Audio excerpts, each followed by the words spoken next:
Hey everyone. Hey Moises. Hey, AJ. I think we have a quorum, it looks like. So why don't we go ahead and get started? Do we have our recording secretary here? Yep, I'm here. Okay, awesome. Should we call the roll? Yeah, let's do it. Hold on, let me just bring this up. Good evening, everyone. I'll just start at the top with Avlos. Member Avlos? Member Baraka? Present. Member Barry? Present. Member Campos? Member Chen? Member Dufty? Member Galata? Here. Member Haney? Member Ibanez? My understanding is Member Barry will be proxy for Member Ibanez, so I got you. Yep. Member Kim? Member Lacroix? Member Lee here? Member Loftus? Member Lovett? Here. Member Mahogany? Or Chair Mahogany? Member Mandelman? Present. Member Marr? Present. Member Maliga? Here. Thank you. Member Morales? Here. Member Raji, I see Saki here. Member Thomas? Here. Member Ronan? Member Tung? Here. Member Williams? Member Feinstein? Thank you, Kathleen, I got that. Member Pelosi? Member Spear? Member Kounalakis? Member Ma? Present by proxy. Thank you. Member Cohen? Member Weiner? I also think I removed Member Chu, unfortunately, from this list. So Member Ting. Here. Thank you. With 17 present. Oh, should I go back? Sorry, I haven't been doing this in a while. Member Avlos, just to check. Member Campos. Member Chen. Member Dufty. Member Haney. Member Kim. Member Lacroix. Member Loftus. Member Ronan. Member Pelosi. Member Spear. Member Kounalakis.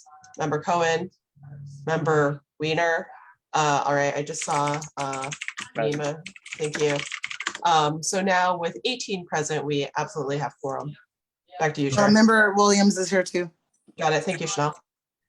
And I will just note, I don't think I said this in the beginning of the meeting, but welcome everyone. Thank you for being here for this special meeting of the San Francisco Democratic County Central Committee. I am Chair of the committee, Honey Mahogany, and we are holding this special meeting because we have a special election coming up in February, and we have a Democrat who I feel, and I think we all agree, deserves our endorsement in Joaquin Torres, who is running for the position of assessor recorder. So that is the entire reason why we are calling this meeting today, and it is a special meeting for that one agenda item. However, as we approve the meeting agenda, I did want to quickly just say that I know that Member Tung submitted a resolution to be included in today's agenda. I did speak with Member Tung, and this was specifically around the Democratic Party taking a position in the school board recall.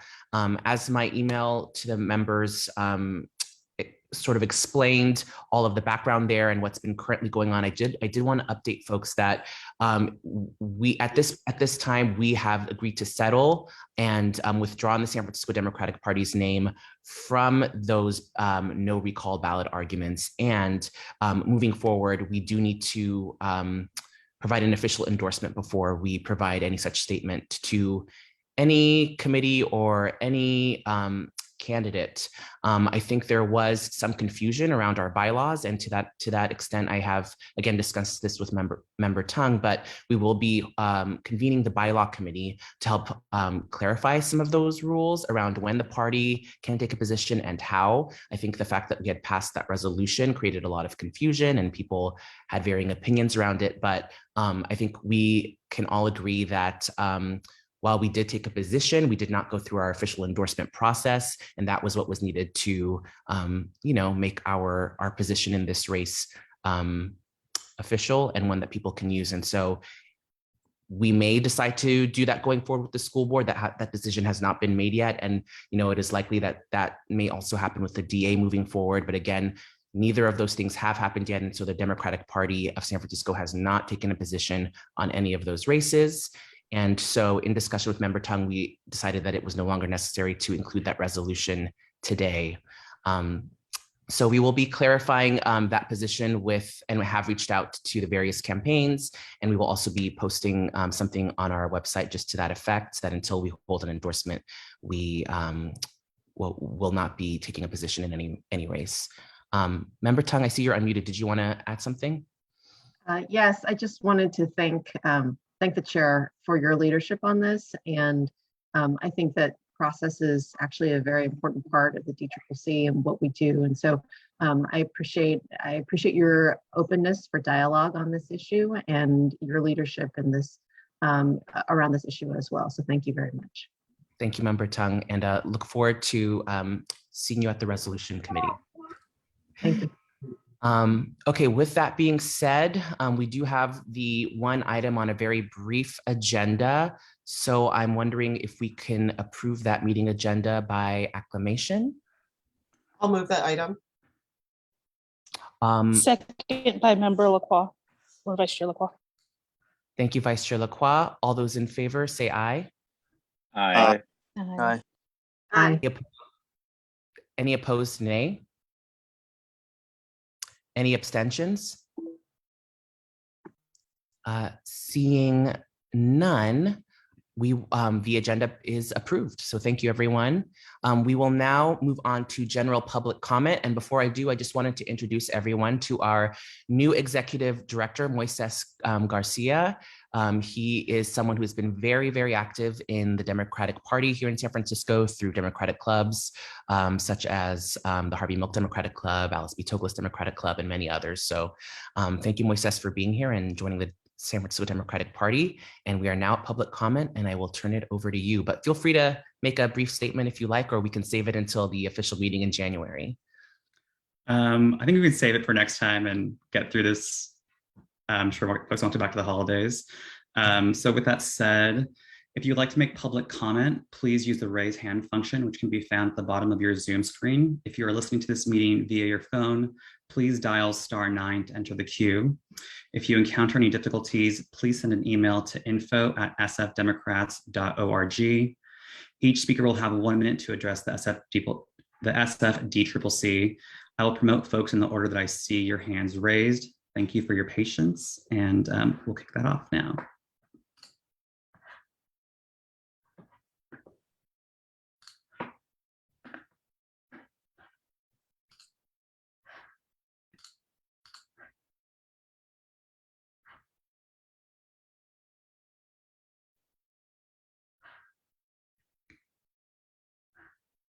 I'm seeing no hands raised, Madam Chair.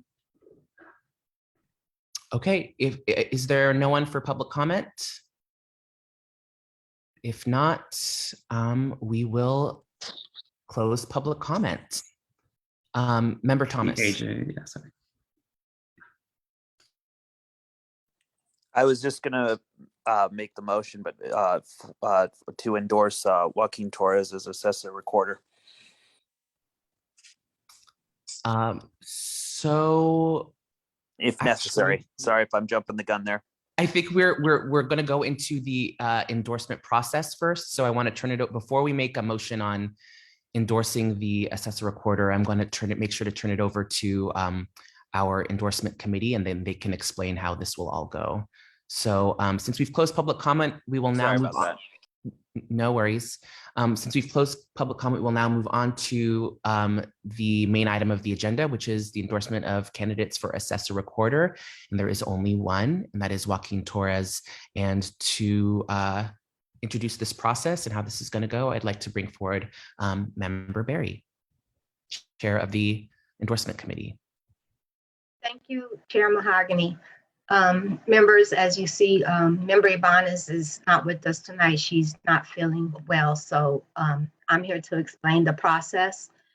We will bring Mr. Torres on, and he's going to do a 3-minute statement, and then the members will have the time to do a question, and those answers will be 2 minutes. And then he'll be making a closing statement if he chooses, up to 3 minutes. Mr. Garcia, our new executive director, who I've been working with, will be the timekeeper. And we want to thank Joaquin Torres for participating in the system. Being there is no opponent, we're glad to have you, and that you have integrity to campaign regardless of not having opposition. So with that being said, Mr. Torres, if you could please start with your opening statement, and our executive director, Garcia, will do the timekeeping. Great. Well, thank you so much, everyone. Happy holidays. I hope you're all enjoying the season right now, even amidst of all the news that we've had about the Omicron variant and its effect on our communities. But we're very happy to have so many sites where people are able to walk in for drop-ins and many locations that are being communicated to our communities right now. I am very excited to be coming before you today as an unopposed candidate to continue being your assessor recorder. As part of 2 elections I'm going to be going through next year, the first in February, on February 15th, as was mentioned, in a special election, which I'm talking about today. And then again, my intention is to run again in November of next year as well for the full 4-year term. I think if there's anything that's been recognized by so many of us throughout these past 21 months, it's the need to do things differently and the willingness and understanding of why that's important in government in particular. That's an ethos that I brought to my service here in San Francisco since I first joined in 2009 and worked my way from the ground up to be where I am today, in large part because of so many of you who I've worked with in the past. And I'm very deeply indebted to all of the advice and guidance and camaraderie and colleagueship that you've given to me in both educating me and supporting me in my work here in the city. I began in neighborhood services for Mayor Newsom. I led neighborhood services for Mayor Lee before I was asked to take on leading the reform efforts together with the Mayor's Office of Housing and Community Partners for public housing reform here in the city to realize one of the most transformational and best practice models for doing so in one of the largest projects in the nation. At the same time that I was asked to lead an initiative called Invest in Neighborhoods, focusing on our cultural districts, advancing cultural districts, investing in our neighborhoods and small businesses. Before I was then asked to take on the Office of Economic and Workforce Development in 2018 by Mayor Breed. And I think the experience that I gained, my community connections and my commitment to community served me very well in our constituencies, very well throughout the pandemic because of the understanding of where resources were needed, a very integrated sense of equity and racial equity in advancing the work through all of my positions. And bringing that to bear throughout the pandemic in support of our small businesses and being an open and accessible ear for the communities that I seek to serve. That's the same ethos that I bring with me into the Assessor Recorder's Office. I'm very proud of the fact that for the first time in 20 years, we're seeing, because of both the efforts and work of our office, equitable work of our office and proactive work of our office, we're seeing the first budget surplus in 20 years, together, of course, with our pension board. The level of work that we've done throughout the pandemic in terms of being engaged in community, being an accessible assessor, and also expanded resources to support communities around new measures that have been passed in the previous years, is the work that I want to continue doing, which is why I launched my neighborhood work in community, in addition to expanding on community programming that can best serve communities who don't always have the same level of access as those with more resources. And that's what I'll be bringing to the assessor's office as I continue doing the work in the coming year. Thank you for that wonderful opening statement. Members, if anyone has a question to ask the candidate, can they please put stack in the chat? And if any members of the public have a question, please raise your hand.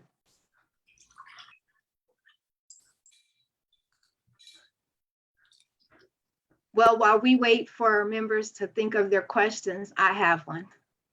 Oh, we have one. Here goes Member Lee. Go ahead, Member Lee. Yeah, Joaquin, thank you so much for being here today with us.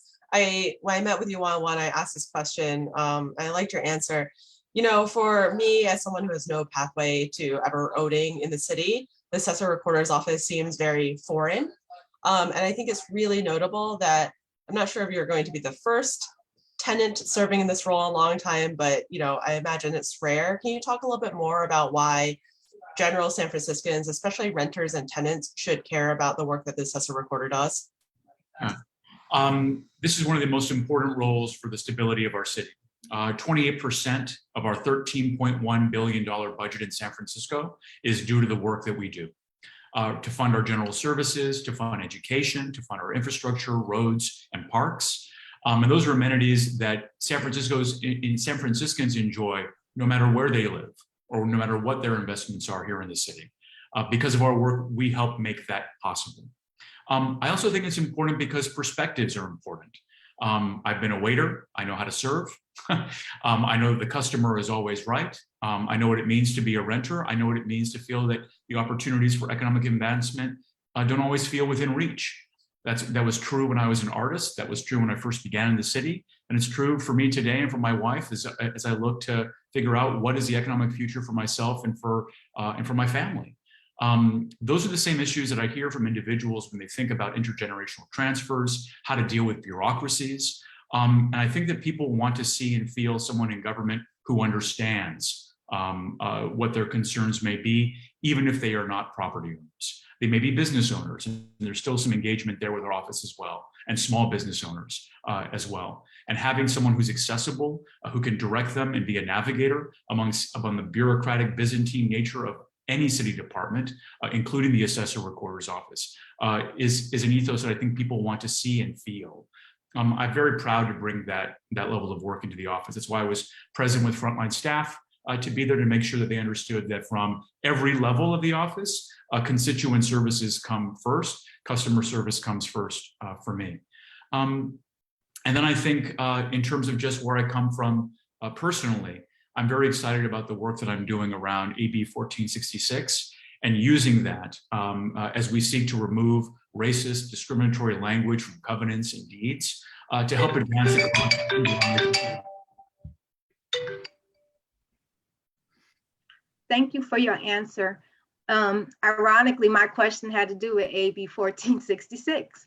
You wrote a very powerful letter in support of that bill.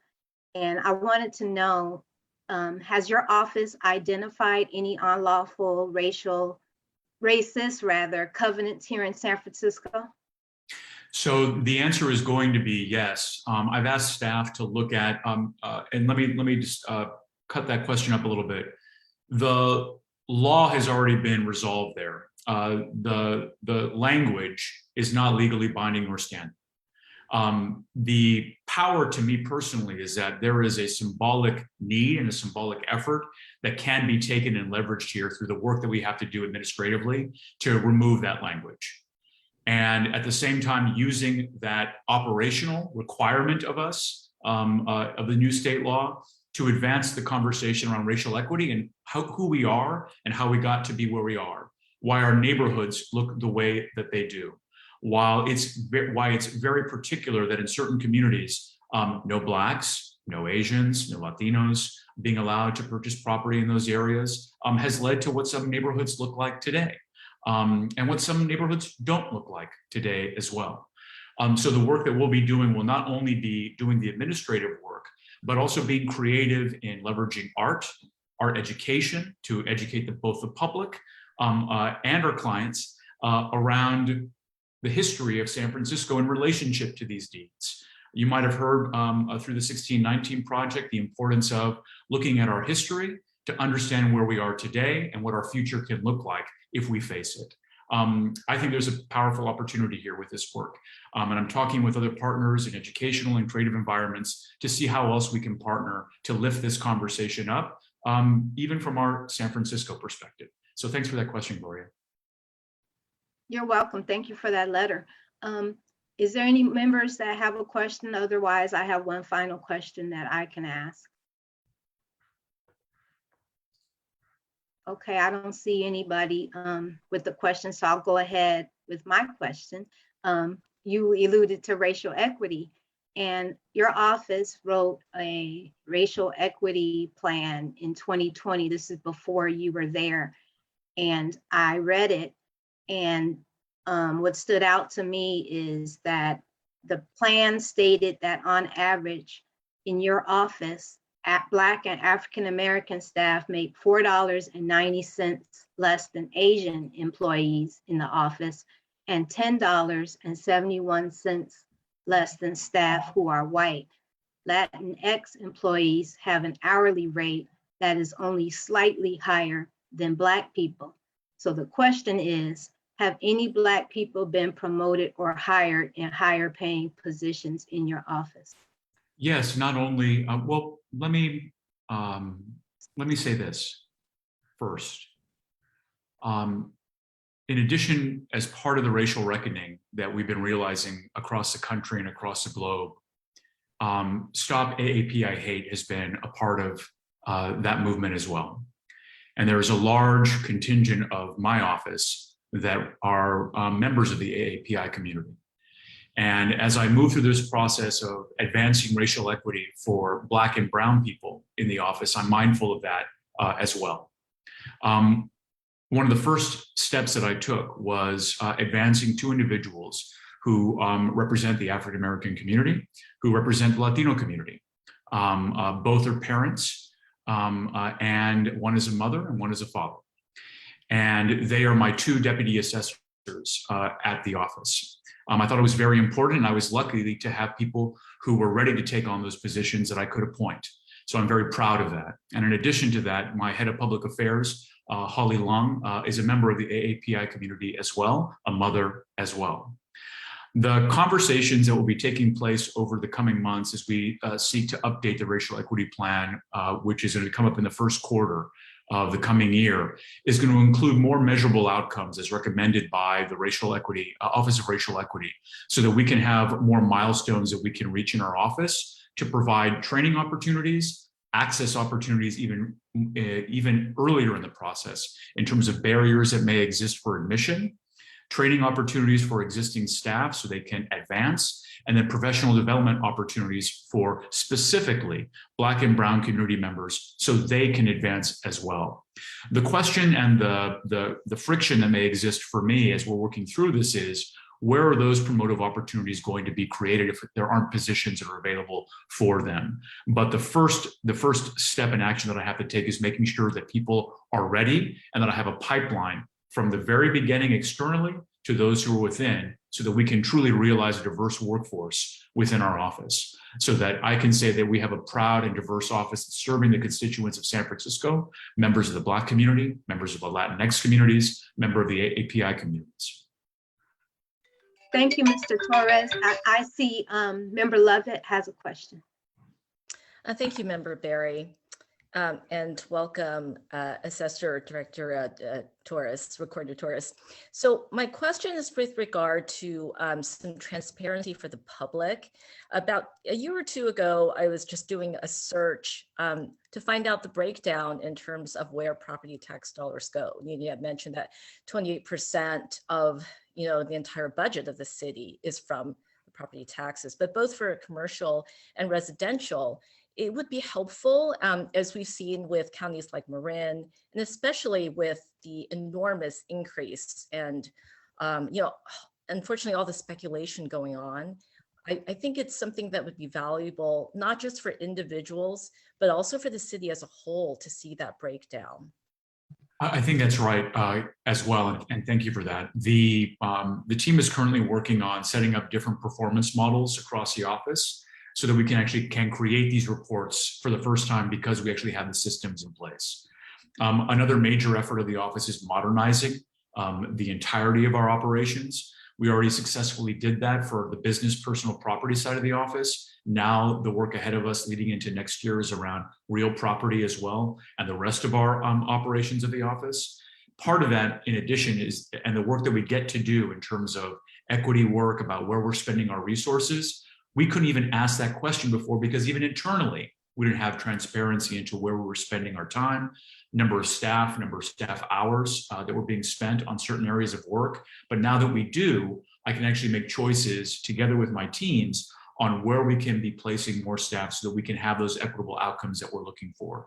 In addition to that, of course, creating transparent reports so that we can share with you to the degree that we have authority over. 64% of those resources go to general fund, 34% go to education services, et cetera, so that we can have those transparent, accessible reports so that you can have answers to those most basic questions about what value are we creating for the city. And then also some more minute ones like the level of increase in transfer taxes as a percentage, as a total value, the entire value of assessed property in the city and county of San Francisco so that you can see exactly what that number is. And then a few like simple by the numbers basics around how we end up with that around $3.6 billion number. Thank you, Mr. Torres. This concludes the question and answer phase of the interview. If you would like to make a closing statement, you have 3 minutes. You don't have to, but you're welcome to. Thank you very much. I'm very honored to be here. I didn't talk about my family and their history in both activism. My mother leading a Chicana feminist movement in Los Angeles before she was a reporter and while she was a reporter, one of the first Latina representatives in CBS News in Sacramento and a reporter in Los Angeles. My father, who served as the longest serving Democratic Party chair in California for 13 years. Before that, being a legislator for 20 years and beginning his process by working with Cesar Chavez in the Central Valley and organizing on behalf of those who are most vulnerable and often left behind. So to be here in front of you, to pursue this work and continue that tradition of service is one that I'm very honored. It's one that I'm very honored to have. And so I very much appreciate you giving me the time, even though I'm unopposed. I very much appreciate the opportunity to seek your endorsement, even though I'm unopposed, because I want to represent the diversity of our party. And I very much appreciate the opportunity to come before you to ask you for that opportunity. Well, thank you, Mr. Torres. Now we are going to move forward to the endorsement portion of the agenda. I will turn it back over to Chair Mahogany for discussion and vote. Thank you, Member Barry. That was very, very smooth. So thank you, even with Member Banez's absence. Thank you. You covered it beautifully, and just really appreciate all the questions that all the members brought. So thank you. At this point, are there any members who would like to make a comment about the interview and about the candidacy of Assessor Recorder Torres? Member Barry? Yes, I'm not sure if members will follow my thinking, but due to the questionnaire, I'm going to be abstaining from the vote, even though I have confidence that the body will probably endorse Mr. Torres. And the reason for it is that I'm really an individual and I'm concerned about his answers on the recall elections. I feel these elections are a matter of life and death for Black and Brown people. And I just like to push to people to make a stance and be transparent on their beliefs. And since those questions weren't answered, I'll be abstaining from this vote. Thank you, Member Barry. Member Morales. Thank you. Good evening, everybody. Just got my booster yesterday, and so I'm not feeling great, hence the camera off.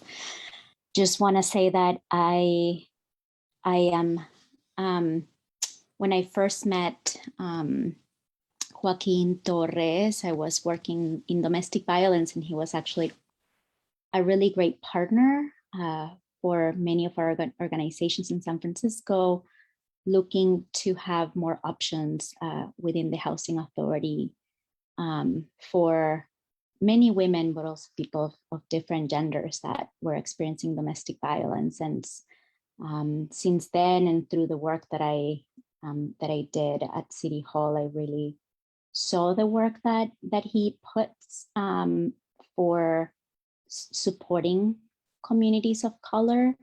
And so I'm somebody who's believes in intersectionality and not just identity politics by itself. So I'm excited to have a Latino running for office who has demonstrated a commitment to our communities, as another Latina who has been doing the work on the ground for over 16 years in San Francisco. So yeah, thank you everybody for being here. Thank you, Member Morales.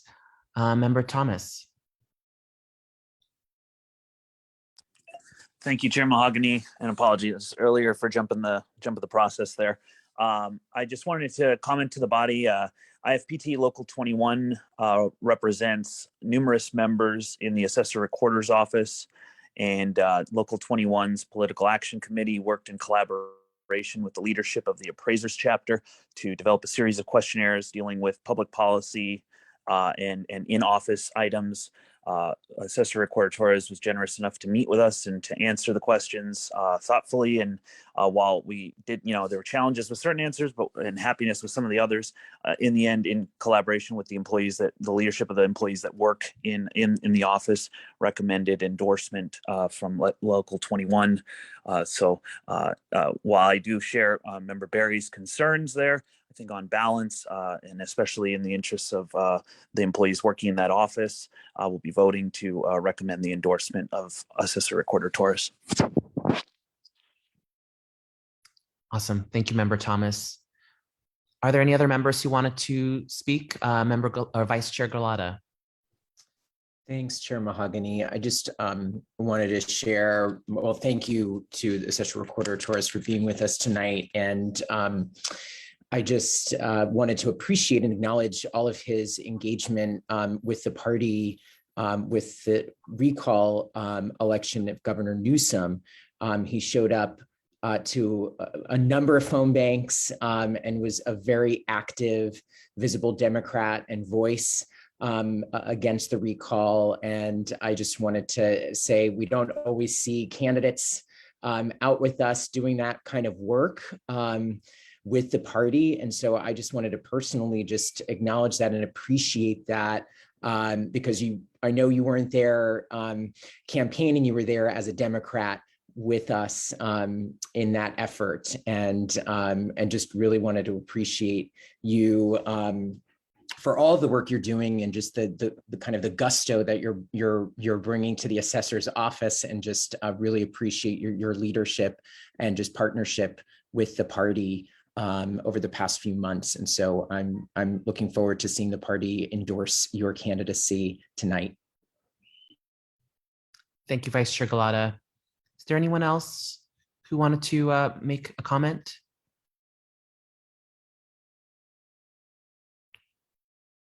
Would anyone like to call for a vote, to call this to question and do an endorsement vote? Member Thomas? So moved. All right.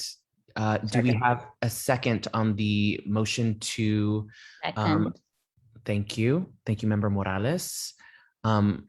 Shall we do this by acclamation? I think we can. All right. All those. Point of order. Just Yes. Sorry about that. Just as a best practice, since at least one member has already mentioned that they won't be voting in favor of it, I don't know if acclamation will work for tracking votes. Okay, so why don't we go ahead and do a roll call vote? My favorite thing. Got you.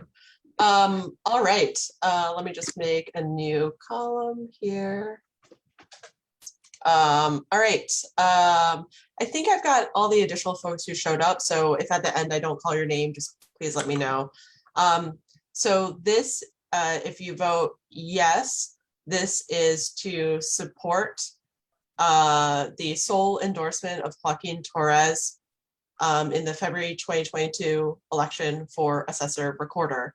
Your options are yes, no, no endorsement, I think, or abstain. Is that correct? Yes. Great. All right, I'll start first with Member Baraka. Aye. Member Baraka, aye. Member Barry. Abstain. Member Barry, abstain. Member Galata. Yes. Member Galata, yes. Member Haney.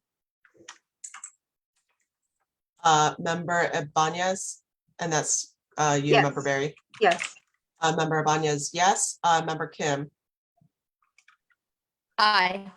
Member Kim, yes. Member Lacroix. Aye. Member Lacroix, aye. Member Lee, aye. Member Lovett. Aye. Member Lovett, aye. Chair Mahogany. Aye. Chair Mahogany, aye. Member Mandelman. Aye. Thank you. Member Mandelman, aye. Member Marr. Aye. Member Marr, aye. Member Maliga. Yes. Member Maliga, aye. Member Morales. Aye. Member Morales, aye. Member Raju. Aye. Member Raju, aye. Member Thomas. Aye. Member Thomas, aye. Member Tung. Aye. Thank you. Member Tung, aye. Member Williams. Aye.